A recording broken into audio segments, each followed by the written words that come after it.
de me suivre sur les réseaux sociaux. Tous les liens sont en description. Et notamment, comme je vous le répète à chaque vidéo, sur Instagram.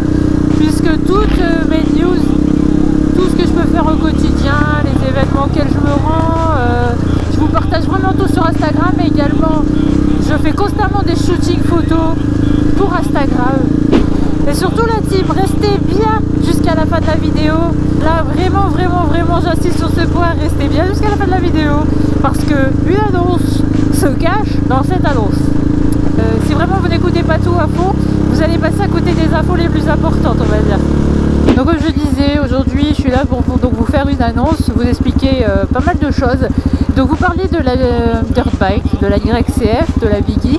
Alors parlons de la petite Biggie. Alors faut que je vous annonce que la Biggie je ne l'ai plus.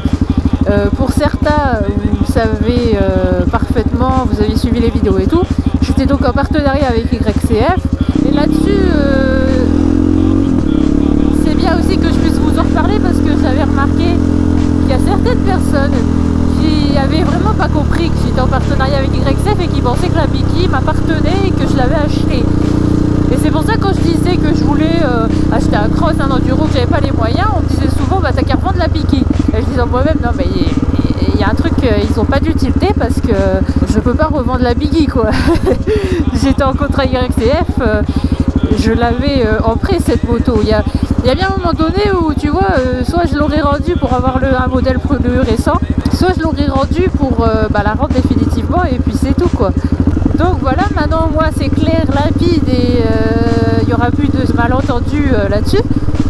La Biggie ne m'appartenait pas, elle appartenait à YCF, moi je l'avais pour une durée X temps et il y avait bien un jour où elle devait repartir quoi. Donc ce moment est venu, la Biggie n'est plus là, elle est repartie chez YCF et donc j'ai pris une décision importante dans le sens où j'ai vraiment décidé d'arrêter la dirt bike en tout ce qui est cross enduro.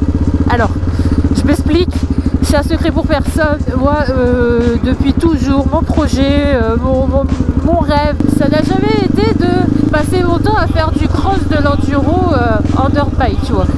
C'est cool, c'est marrant, tu t'amuses et tout. Mais pour moi, ça reste une moto qui n'est pas du tout adaptée à l'enduro. Au cross, oui, c'est une bonne moto pour faire du cross. Quand tu as tes dirt bike, attention, je mets bien le...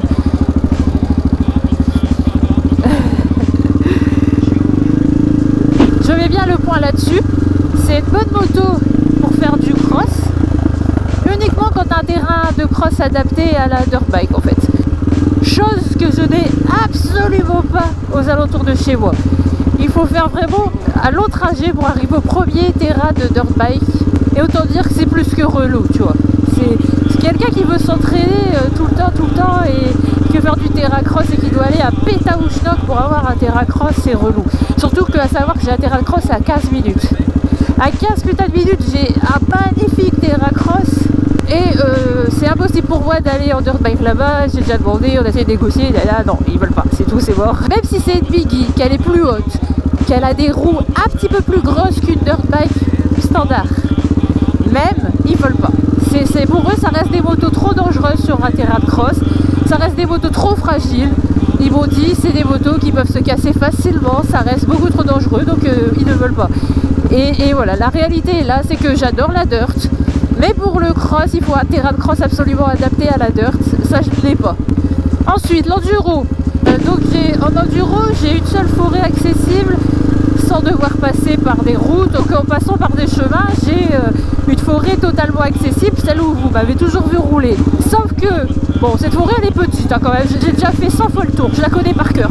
Je connais tous les emplacements des trous dans cette forêt et tout, je la connais par cœur. Et savoir que maintenant il y a un problème majeur à cette forêt, c'est qu'en plus cette forêt qui est... Oh putain, les trous...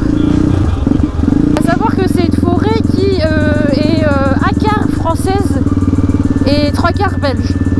Donc cette forêt elle appartient à la principauté belge. Et je me suis déjà fait attraper plusieurs fois par les gendarmes et la police là-bas. Surtout la police belge qui m'a attrapé plusieurs fois. La dernière fois je les ai encore croisés alors que j'étais en voiture. Je les ai croisés quand j'étais en KTM et puis bon bah j'avais pas la caméra allumée. Je venais de l'étade et je les croise, tu vois. Et donc voilà, on m'a déjà prévenu plus d'une fois qu'ils étaient très sévères avec les motos dans cette forêt. Moi, plusieurs fois, ils m'ont laissé partir en mode ouais, vas-y, c'est bon pour une fois. Bon, c'est bon pour une fois, ça a été plusieurs fois, tu vois. Et parce que c'était jamais les mêmes personnes sur lesquelles je tombais. Et comme je vais pas vous mentir, je suis totalement d'accord avec le fait que, étant une fille, ça aide. C'est pour ça qu'ils m'ont laissé repartir à chaque fois sans trop m'emmerder. Parce qu'ils ont vu que j'étais une fille. Ils se sont dit, c'est une fille, elle ne doit pas faire chier le monde, tu vois. Donc c'est pour ça qu'ils m'ont laissé repartir sans trop rien dire. Donc voilà, j'ai eu de la chance à plusieurs reprises où ils ne m'ont rien fait, ils m'ont laissé repartir, ils m'ont donné un avertissement en mode la prochaine fois, la moto pourrait être confisquée. Ils m'ont prévenu qu'il y a une chasse aux motos dans cette forêt, c'est-à-dire que du coup c'était pas du tout le bon plan de continuer à rouler là-bas. Certes, je peux continuer à y rouler en semaine, etc. parce qu'ils sont surtout là le mercredi et dimanche. C'est surtout les 2 jours qui sont là. Mais il y a aussi les gars forestiers que j'ai déjà croisés également. Dans tous les cas, il y a toujours quelqu'un. Et moi, j'ai pas une moto homologuée. Encore, si j'avais l'enduro, ça passerait. Mais moi, j'ai une moto qui n'est pas du tout homologuée, pas du tout immatriculée. C'est trop de risques. Et donc ça, c'est la première raison, niveau enduro. Et il y a la seconde raison que j'en ai eu marre, clairement. J'en ai eu marre de galérer avec une dirt en forêt. Dès que tu passes dans de la boue, t'es toujours en train de te casser la gueule, tu patines à bord de chez bord, tu restes embourbé. Donc voilà, en enduro, j'en ai eu marre de galérer tout simplement avec une petite moto, pas s'adapter à ça. Donc il n'y a rien à dire, cette moto, elle est magnifique pour faire du cross sur un terrain de cross de dirt. Mais en enduro, tu passes plus de temps à galérer qu'autre chose en fait avec une dirt en forêt. Les franchissements de trous, tu peux pas les prendre vite parce que sinon tu te prends un retour de secousse monumentale.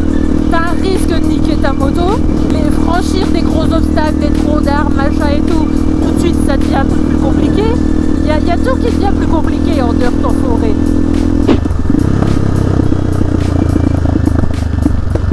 Donc voilà, il y a vraiment plusieurs raisons qui ont fait que j'ai décidé d'arrêter la dirt en cross et en enduro.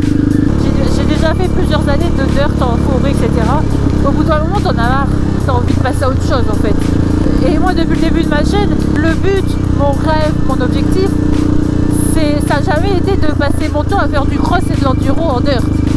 Ça sera vraiment d'avoir un vrai cross ou une vraie enduro, c'est ça mon but.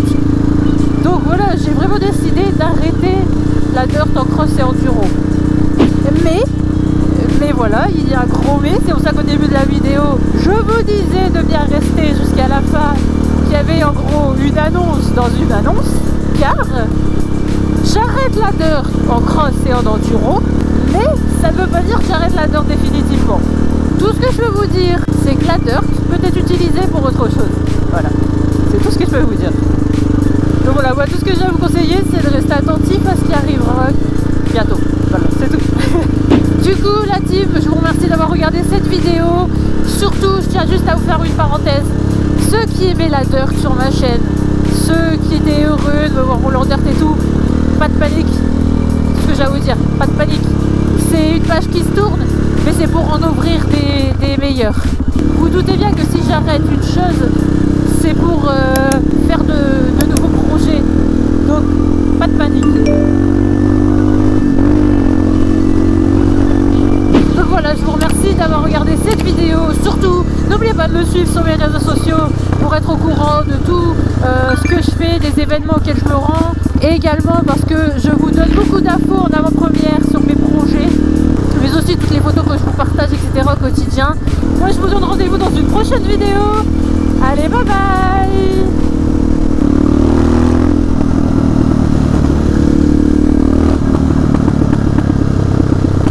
C'est un plaisir de réveiller les gens qui dorment. Non mais il n'y a personne qui dort à 17 h je crois, tu vois.